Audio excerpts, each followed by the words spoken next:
Paris Saint-Germain. Paris Saint-Germain. Je sais pas ce qui me fume le plus entre la tronche d'Ivanovic qui est prêt à faire un meurtre ou le regard de Nasser qui apprend sur l'instant que son club va encore affronter Manchester City.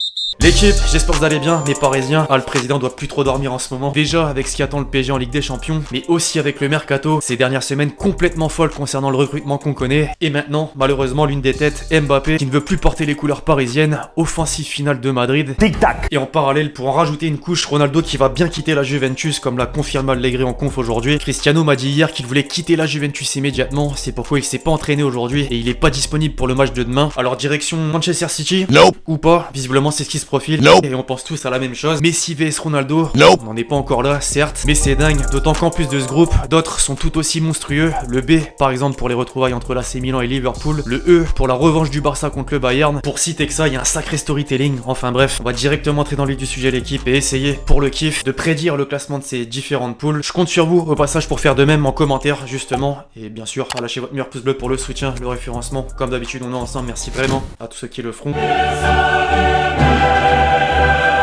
Il y a tellement de choses qui se disent sur les réseaux à propos de ce groupe. Le pauvre Bruges, déjà au milieu de 3 grands européens. Bon, certains ont quand même vanté le mérite et l'histoire face à un club qui a été fondé en 2009, Leipzig. Et les deux autres, portés depuis quasi la même durée par l'argent du Golfe, l'Arabie Saoudite pour Manchester City et le Qatar pour le PSG. On peut pas trop contredire l'argument, maintenant c'est sur le terrain que ça se passe. Et c'est difficile de définir un classement sur les 3 équipes que je viens de citer. Sont tous des habitués des 8ème de finale. Bien sûr, il y en a un qui va sauter. Le mercato peut évidemment encore changer la donne si Ronaldo débarque réellement. Nope. Et aussi la forme, rien dit que dans quelques semaines, tous les joueurs sont aptes. Les blessures épargnent personne. On va quand même jouer le jeu et je vais dire PSG premier, City deuxième, Leipzig troisième et Bruges quatrième. Voilà, d'ailleurs j'y pense à l'instant, mais on va également assister aux retrouvailles entre Messi et Guardiola.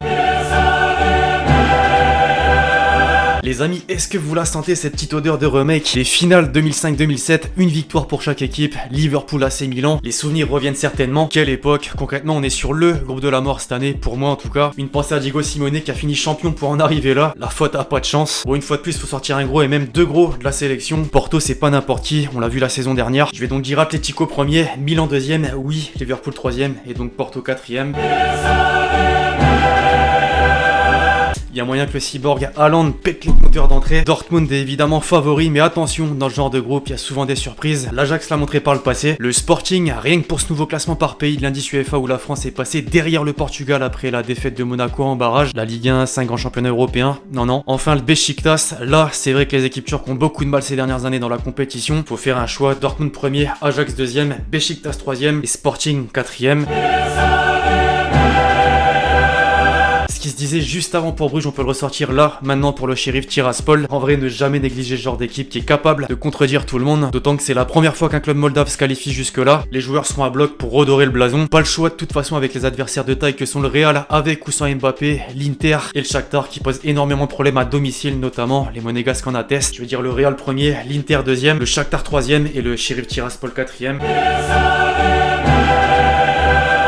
Alors là, sans Messi, la question se pose. Est-ce que le Barça peut prendre sa revanche sur le Bayern de l'humiliation 8-2? 8-2, bordel, j'en reviens toujours pas. Bah dites-moi en commentaire, je suis sceptique personnellement, mais j'ai hâte en tout cas de voir la double confrontation. Les deux devraient quand même assister au prochain tour. Le Bayern devant, le Barça qui suit. Tout va dépendre des résultats face aux deux autres équipes. Je vois le Benfica 3ème et le Dynamo Kiev 4ème. En fait, il n'y avait pas besoin de changer la liste. L'UEFA avait tout mis dans l'ordre.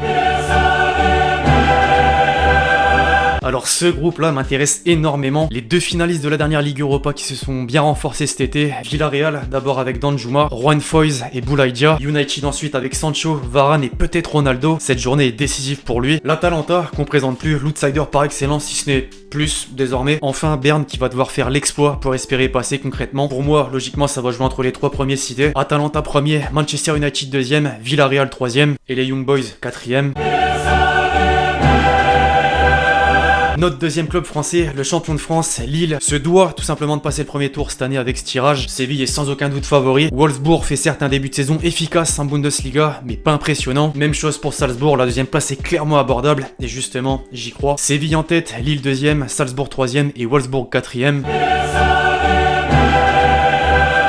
Et donc enfin, le der des der, pas des moindres, puisqu'il compte le champion d'Europe en titre, Chelsea, qui a mis le paquet sur le mercato avec Lukaku et Koundé, bien que ce soit pas encore officiel. La Juventus, sans Ronaldo, va devoir compter sur ses autres atouts offensifs, Dybala notamment, et ça devrait suffire pour commencer. Je vois Chelsea premier, la Juve deuxième, le Zénith troisième et Malmö quatrième. Alors voilà, l'équipe pour mes prédictions de ces poules de Ligue des Champions. Dites-moi en commentaire si vous êtes d'accord ou pas, justement. Je compte évidemment sur vous pour lâcher votre meilleur pouce bleu si la vidéo vous a plu. Puis d'ici là, on se retrouve très vite sur la chaîne pour de nouvelles vidéos. C'était Lex Chill. Ciao ciao.